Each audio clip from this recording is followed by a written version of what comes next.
discussing the ecological theory of child development. So some of you may be wondering, what does ecology have to do with the development of the human child? Well, we'll get to that. Hopefully I can answer that question for you along with some others. The first thing I wanted to cover is by show of hands. How many of you have heard the phrase nature versus nurture? Okay, good. For some of you who have not heard of that or are unfamiliar with the topic, nature versus nurture is an argument or debate in the field of psychology, basically over whether or not psychological development is hereditary or whether it is influenced by the environment. So what is the ecological theory? Well, Dr. Neil J. Salkind states in the Encyclopedia of Human Development that it was established in 1977, and that the theory was based upon the idea that context or one's environment will influence their decisions, their development, their psychological state, without ignoring the unique qualities of that individual, basically what they have inherited. Urie Bronfenbrenner states that the basically definition of the ecological theory is the progressive mutual accommodation throughout the lifespan between a growing human organism and the changing immediate environment in which that organism lives. So who was Urie Bronfenbrenner? He was an American psychologist born in Moscow, Russia in 1917. He spent the majority of his career instructing at Cornell University, in fact over 50 years.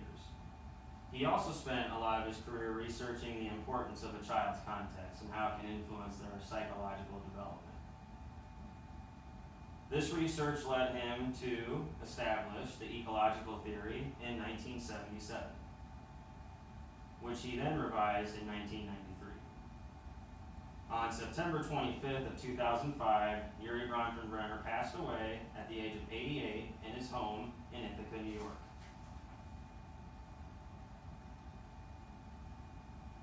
So how does the context or the environment of a child influence their development?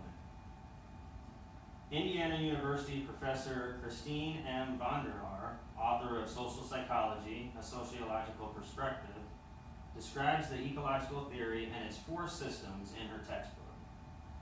In the textbook, it states that Bronfenbrenner would compare the four systems to a set of Russian dolls. It starts with a small one and grows into a larger one, and they all fit inside of each other. So what are these four systems? Well, the first one, the innermost, is the microsystem. This is going to be the direct interactions that this child faces each day. This is going to include their home life, their life at school, and the interactions that they share with their family. All the face-to-face interactions that this child has throughout its adolescence, its toddler stage, infant stage. All these stages of childhood are going to be affected by the microsystem, possibly the most important one in childhood. The next one would be the mesosystem. This is the relationships connecting the microsystems. The biggest one in this system would be your child's neighborhood. Basically, the neighborhood could consist of the school they go to, the house they live in, and where most of their friends live. The neighborhood, the mesosystem, is going to connect all of those microsystems and impact that child's development based on how all of those systems interact with each other. The next one is going to be the exosystem. This is more of an indirect influence on the child's development. Now, a couple good examples of this would be stress that a parent may face at their place of employment or decisions made by a school board. The stress that a parent faces at work, if they've got a deadline at their job that they're not quite meeting or something along those lines, that can cause them to be stressed out, which they then take home and can cause them to discipline their child in a way that they wouldn't normally do, maybe raise their voice more than normal. They may be a little more irritable than they normally would be. This is caused by that stress from that job. So the child is not causing the stress and is not directly impacted by the stress, but when that parent comes home, they are feeling the repercussions of what that parent is dealing with.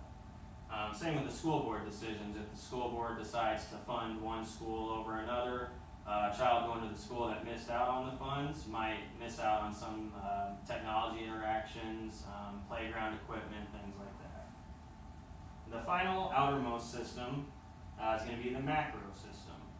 This is probably the least influential on a child at a young age. The more that child grows and ages, the more this system will influence them.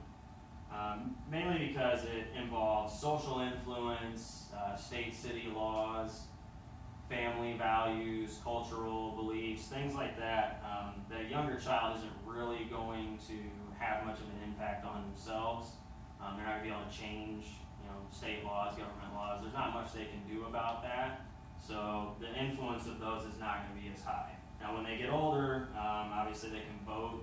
They can do things like that, which is going to impact those influences more.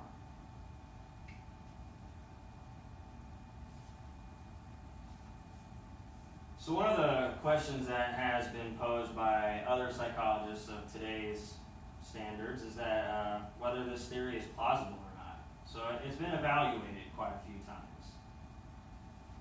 Stephen J. Ceci of the Psychological Review states that the ecological theory does provide a clearer and more complete description of environmental influences than past theories have. Basically, the theories of the past haven't given us quite as much detail on each system and how those systems do impact a child's development.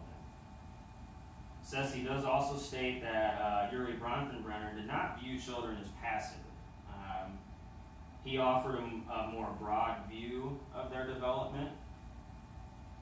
Now, however, this theory is considered controversial, and its complexity has created some problems for other psychologists trying to test his findings. Because of the specific nature of the results he has found, Bronfenbrenner, it's made it kind of difficult for modern psychologists to actually test those findings because there's so many variables. Your environment is always changing. It's very difficult to, especially in today's standards, kind of figure out how those influences are really impacting the child's development. So with all this information, is anyone still wondering what ecology does have to do with the development of a child? Good, I'm glad I made that clearer for you. Just one thing to remember, the next time you see a child having a breakdown in a grocery store, examine the surroundings. See what's going on around them. See, is it loud in the grocery store? Are people dropping things? Is there, maybe a forklift going by that's beeping? Are there all kinds of noises and chaos going on around that child? They may not be displaying the behavior of a bad kid, but they may be reacting to their surroundings, much like a wild animal. Thank you, everyone. Have a nice day.